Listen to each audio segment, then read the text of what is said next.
The Radio Troller Entertainment Podcast Channel. This is Face the Music, a pre-ELO song-by-song podcast. Episode -007. It wasn't my idea to dance.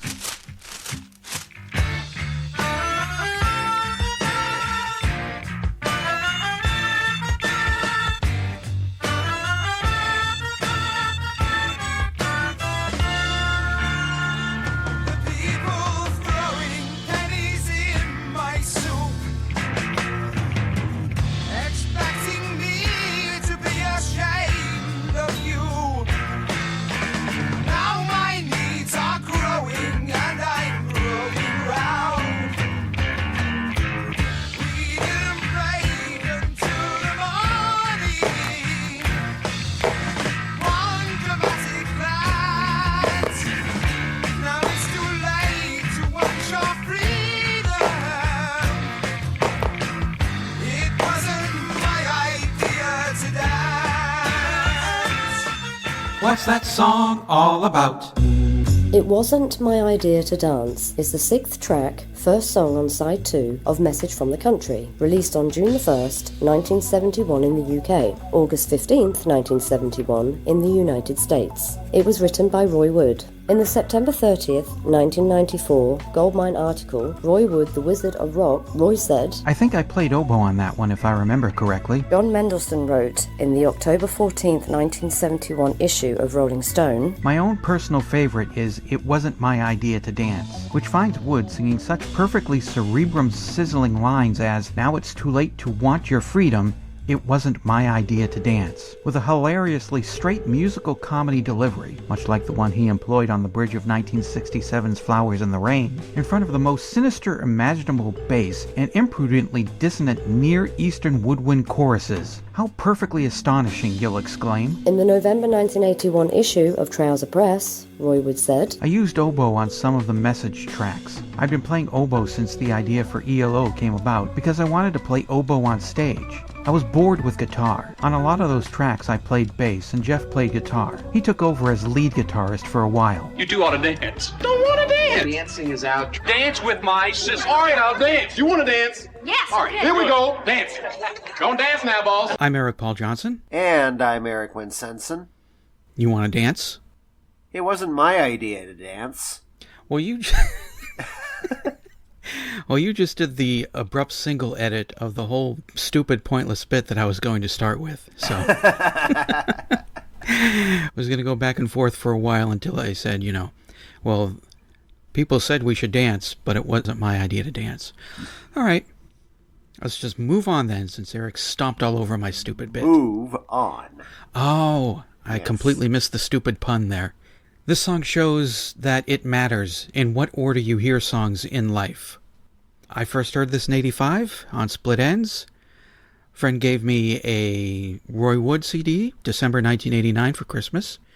It had some Move stuff, some ELO stuff from the first album, some Wizard, some Roy stuff on it.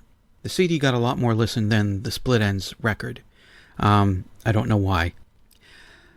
And I liked it. But if you fed this to me today, like this is the first time I've heard it, me being sick of the oboes and crumhorns, or whatever they are. I've seen people write crumhorns. I've seen interviews with Roy saying, I was curious about playing the oboe, so I gave it a whirl. I might not like it so much. But because I heard it a bunch of times over the last, oh, Jesus Christ. Almost 40 years. Yes. Almost 40 years. This song has a built-in like. It's odd. It's unusual. It's not something you hear or something you heard a lot. That chonky move bass. Now I lay me down to rest. Whatever that, I don't know, that plastic bag of crackers that they crinkle there at the beginning. The screaming oboes.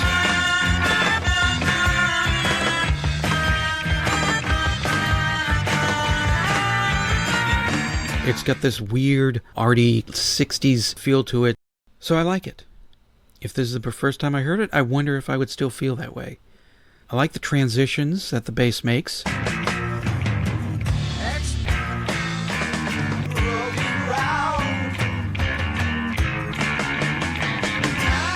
other than the oboes, that's really the front and center instrument in the song pretty much. From what I'm reading, this was not crumb horns. This was an overlay of oboe, clarinet, and bassoon. Yes, now I hear all those. Yeah. Yeah.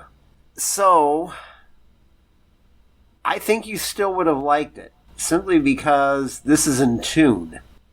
See, that's the thing, yes. So, After that's a big difference from what's come before, is he's playing this in tune. He's finally learned how to play these instruments, instead of just blasting away on them. Yeah. He's no longer doing the Ferris Bueller, not one lesson thing. He's taken some lessons, learned some lessons, and he's also, I think, learned to let Jeff Lynne produce a bit more, because it says produced by Jeff Lynne and Roy Wood. Definitely a Roy Wood song, definitely Roy Wood concept, Roy Wood on bass, Roy Wood on all the other stuff he could think of. I think, Lynne is only credited on guitars and Bev, of course, on the drums. But this is definitely Jeff Lynne production. And that is one thing that adds a lot to it. Because of that slappy whatever that is that they're hitting. I think somebody sat on something in the studio and happy accidents happen occasionally. Happy little accidents, to quote Bob Ross. Yes. They happen and they got recorded and, hey, I can use this. Let's do that. Do that again. That was good. Do that. Let me put a microphone near your butt and you just keep sitting on this. Yes. And it works. And that bass being so up front works as well. Because there's one thing that Roy found that he could play other than guitar. It is bass. And he does a wonderful job on it on this song. And his vocals. He gives one of his best vocal performances on this as well. We didn't break until the morning. Wonderful secrets. This is a song that I have always liked since I heard it on Split Enz. Speaking about single edits and everything, it still would not have been a hit in the US, but I don't know why this wasn't one of the... I know they were doing their own separate single tracks that, other than what was on Message in the Country for the most part, because they were trying to wind down the move for the most part too. At least Roy was. But, this is one of my favorite tracks off the album. I have to separate Split Enz from Message from the Country. This would be a tie for Message from the Country on the original version of the album. Because Split Enz is a little bit different because it has singles on it and stuff. But this is still one of the major tracks from that, showing what the move could do. And it's separate from what Electric Light Orchestra sounded like at the time even. It doesn't sound like No Answer. It sounds like its own animal. Which is what I like about Chinatown too, but we'll get to that later. Hey, spoilers. Yeah. you might be remembering it wrong. Maybe you hate it. We'll find out in a few weeks. That's true. I know why it wasn't released as a single.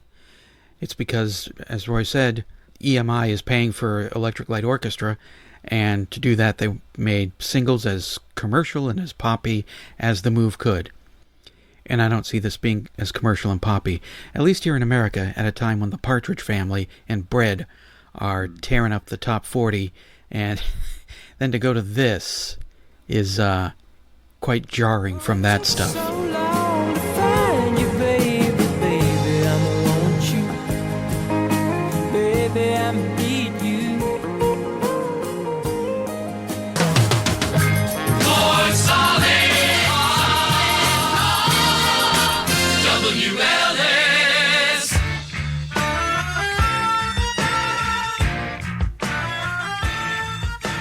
It definitely is, I guess. I don't know, it doesn't sound that weird to my ears, but then I'm not... when it comes to stuff like this, I'm probably not the best judge sometimes because, this sounds normal. It's got normal instruments in it. It's not somebody banging on a fire extinguisher and screaming their head off and... Well, yeah, I mean, you shake your rump to the funk to the Residents, so... Yes. So this wouldn't seem weird to you. The lyrics, to me, and I can be pretty dense, they don't make any sense in my head. I don't care. I don't care. No, and I don't. No, and I don't care either. Warming Breast always stuck out in my mind. Once again, you clutch me to your warming breast. Breasts always stick out in our minds, so... Well, yeah, especially since I didn't have any warming breasts to enjoy until I was 27. Someone else's anyways. Yeah, lyrics... I mean, if there's a word that catches my ear and the words keep going on onto something that I can relate to, then I'll pay attention to the lyrics. Or if it's a funny song, of course I'm going to pay attention to the lyrics for the funny. But otherwise, most songs, I don't pay too much attention to the lyrics. I do, but this one I remember the chorus and then blast of woodwind instruments there, and I did listen a little bit closer this time. Lyrics are okay. They don't really make a whole lot of sense, you're right. But it wasn't a make or break on this song. No, they're definitely Roy Wood. And even though I stopped doing the Poetry Corner for the bonus tracks, I'm going to do it for this song because I think they do need to be heard because they're so odd. At least they're actual lyrics instead of just babbling like looking on. Yeah, no, it's not gibberish. It's definitely deep poetry that you really have to stretch your mind to either find out what Roy was trying to say or just figure out what the hell is going on. And it's not just like he's got a bucket of magnetic poetry tiles, threw it up on the refrigerator and said, "There's your words. Let's put some music to this." Which I think that's Jeff Lynne's approach sometimes, unfortunately.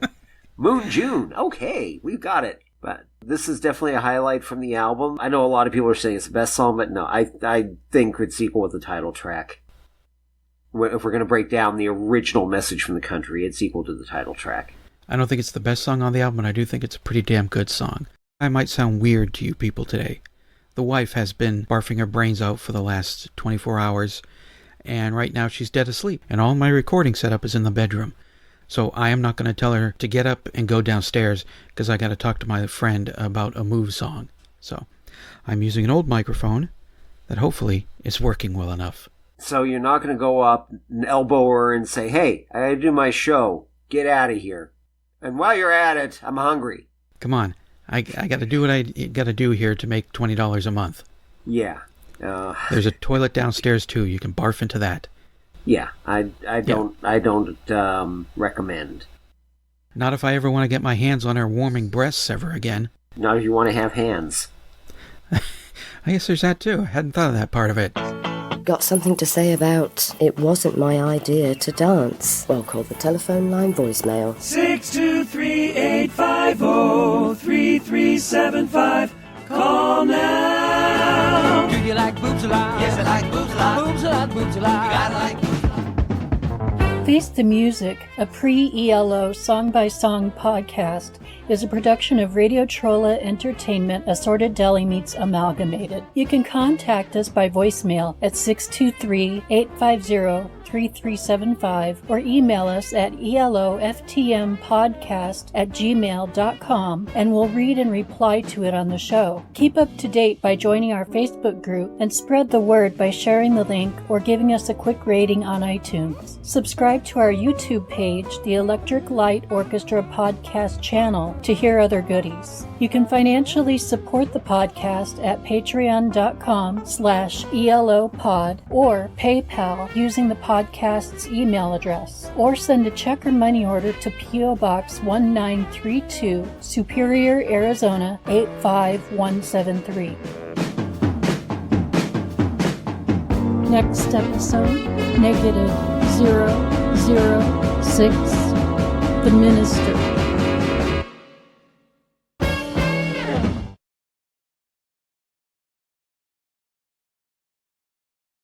You shake your rump to the funk to the... God damn it. It's not the replacement. You shake your rump... Well, I'll shake them to the... I'll shake my rump to the replacements as well, but the residents, yes. Yes, you shake your rump to the funk to the residents, so... Yes. So... REPC, the Radio Trolla Entertainment Podcast channel.